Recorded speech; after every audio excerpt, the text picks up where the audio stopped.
Hello students, we are discussing the chapter dissolution of the partnership firm. Simple questions we have done, hmm? Where balance sheet is given and from the balance sheet assets and liabilities are transferred to realization account and we prepare realization account, capital account and balance sheet. Now we will do that type of question where the balance sheet at the date of admission is not given in the question. मतलब balance sheet नहीं दी हुई है, otherwise early जो अपने question किए तो उसमें balance sheet दी होती थी और वहीं से आप एसेट्स और लाइबिलिटीज़ को रियलाइजेशन अकाउंट में ट्रांसफ़र करते थे। अभी हम ऐसे क्वेश्चंस करेंगे जिसमें at the date of dissolution balance sheet is not given in the question, तो उसमें पहले हमें बैलेंस शीट बनानी होती है, तो वो क्वेश्चंस हम करते हैं। ठीक है बच्चों, मैं बुक से कोई क्वेश्चन उठाता हूँ, एक क्वेश्चन करते हैं और बाकी क्वेश्चंस आपने खुद करने हैं। ठीक है, एक क्वेश्चन उठाते हैं।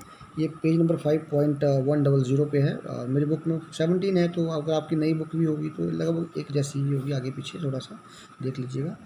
ए B and C are partners are in partnership sharing profits sharing in the ratio 4:3:3. They decided to dissolve the firm. At the date of dissolution, their creditors amounted to rupees 16,800 and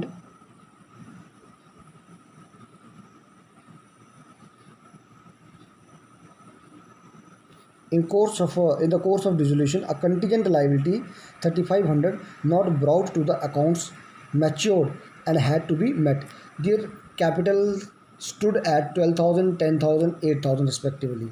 B had lent to the firm in addition to capital 13,200. The assets realized rupees 45,670.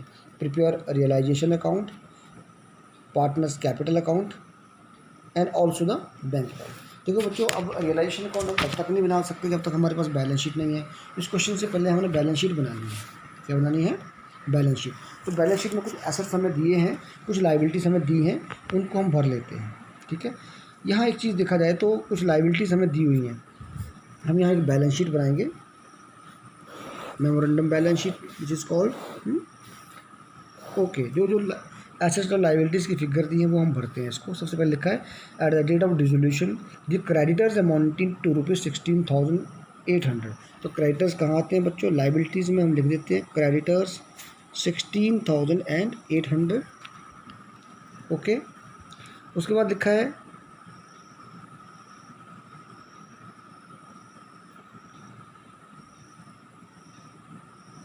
in the course of dissolution a contingent liability is 3,500 not brought into the accounts matured and had to be met। बच्चों, contingent liabilities वो होती हैं जो अचानक हमें पता चलता है कि ये हमें देनी है, अचानक पेमेंट आ जाती है देने को। तो ये कंटीजेंट लाइबिलिटीज होती हैं, वो बुक्स में नहीं होती, बुक्स में रिकॉर्ड नहीं होती, not taken in the account होता है, मतलब अकाउंट में नहीं लिखी होती, मतलब लाइबिलिटी साइड में नहीं लिखी होगी। अगर लाइबिलिटी साइड में नहीं लिखी होगी तो ये हम भी लाइबिलिटीज़ में इसको नहीं लिखेंगे। हाँ, ये लाइबिलिटी अभी अभी क्रिएट हुई है, इसलिए जब हम इसका capital account bank realisation account बनाएंगे तो हम इसको पे जरूर करेंगे। इसी तरह कुछ अनरिकॉर्डेड लाइबिलिटीज़ होती हैं या अनरिकॉर्डेड एसेट्स होते हैं।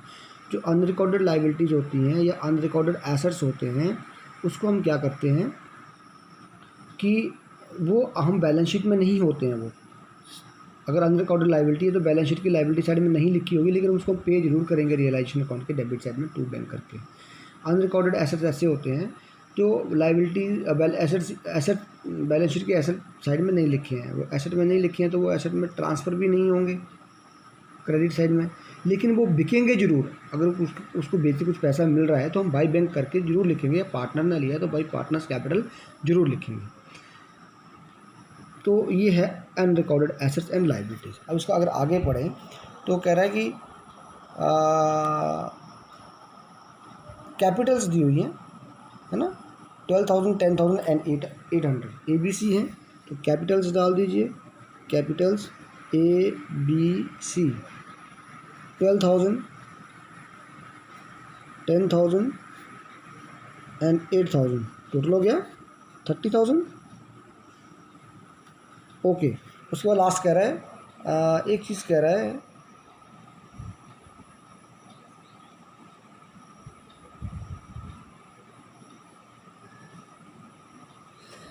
B had lent to the firm, B ने फर्म को लोन दिया है, तो बीज लोन लाइबिलिटी में तो आता ही है ना।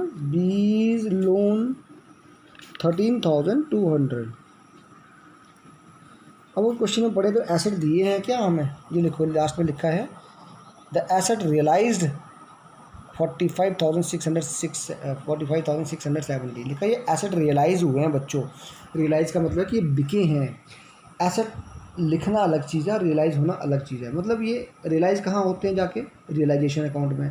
तो ये वो फिगर दी है कि एसेट्स जो है हमारे वो रियलाइजेशन अकाउंट में कितने में बिके हैं, ये वो फिगर लिखी हुई है। थे कितने के वो नहीं लिखी हुई है। तो कोई बच्चे क्या करते हैं कि ये एसेट्स को लिख देते हैं यहाँ एसेट साइड में, इन एसेट्स को एसेट रियलाइज़ को।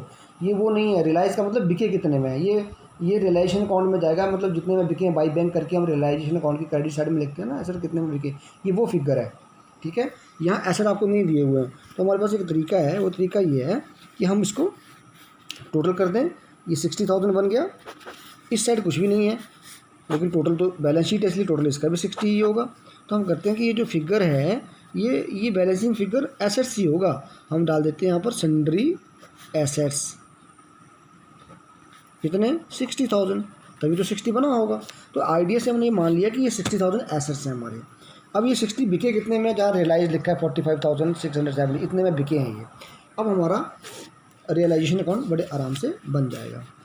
कभी कभी बच्चों दिया होता है कि asset realise other than cash, जैसे सेकंड क्वेश्चन होगा तो उसका कोई मतलब नहीं होता। बिल्कुल अगले क्वेश्चन में लिखा होता है जैसे asset realise other than cash वर इतना।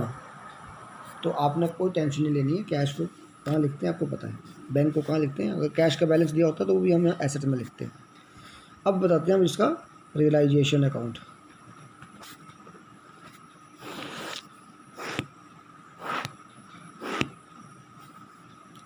सॉरी यहाँ बनाते हैं हम लोग, यहाँ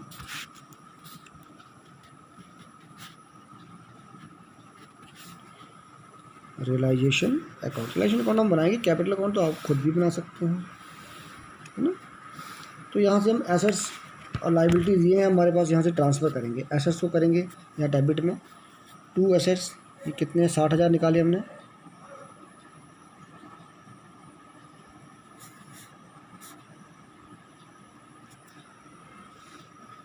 और लाइबिलिटीज़ को ट्रांसफ़र करते हैं बाई क्रेडिटर्स 16,800। और कैपिटल ट्रांसफ़र नहीं होती हैं, लोन ट्रांसफ़र नहीं होता, तो एसेट भी ट्रांसफ़र हो गया आपके, लाइबिलिटीज़ भी ट्रांसफ़र होगी। अब एसेट बिकेंगे, लाइबिलिटीज़ पे एसेट ट्रांसफ़र हो गए, लाइबिलिटीज़ भी ट्रांसफ़र होगी, क्योंकि और एसेट कोई और है नहीं। 60 की हैं, 60 हमने ट्रांसफ़र कर दिया। लाइबिलिटीज़ क्रेडिटर हैं तो क्रेडिटर में ट्रांसफ़र कर दिए, और उसके अलावा कैपिटल्स हैं वो ट्रांसफ़र होंगी नहीं। लोन्स है पार्टनर का, ये ट्रांसफ़र होगा नहीं। अब इसको क्या करेंगे हम, एसेट्स को बेचेंगे। तो हमें लिखा हुआ कितने में एसेट रियलाइज़ हुए, बाय बैंक लिखा हुआ एसेट रियलाइज 45,670। तो रियलाइज लगा हुआ वर्ड तो मतलब ये बिके हैं, तो बिकने वाला फिगर लिखना है हमने 45,670। ठीक है, अब लाइबिलिटीज़ पे होनी है हमारी, तो एक तो क्रेडिटर पे हो गए 2 बैंक में, 2 बैंक क्रेडिटर्स कितने में पे हुए लिखा नहीं है, तो बुक वैल्यू लिख देते हैं हम 16,800। इसके अलावा एक कंटीजेंट लाइबिलिटी आ गई थी 3,500 की, जो हमारे बुक्स में नहीं थी ये वाली, लेकिन पे तो होती है लाइबिलिटी। तो ये कंटीजेंट लाइबिलिटी 3,500। इसके अलावा एक्सपेंसेस वगैरह भी होंगे तो वो भी पे हो जाएंगे, लेकिन एक्सपेंसेस क्वेश्चन में है नहीं। एक्सपेंसेस होते तो वो भी प्लस हो जाता है इसमें।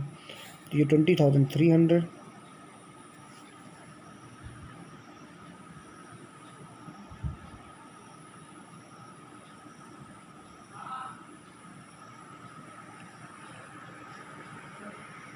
ठीक है, तो इस साइड का टोटल करेंगे तो इसका ज़्यादा बैठेगा शायद, 80,000।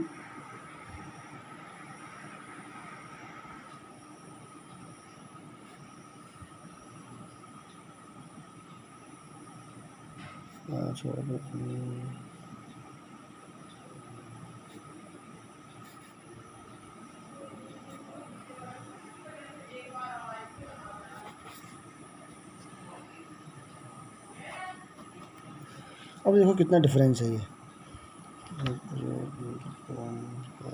काट 62,470, 62,000,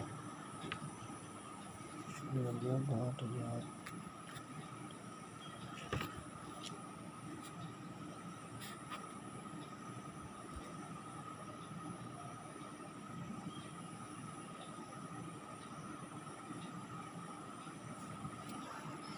17,000 ये आ गया loss. 17,830 bye partners capital ABC।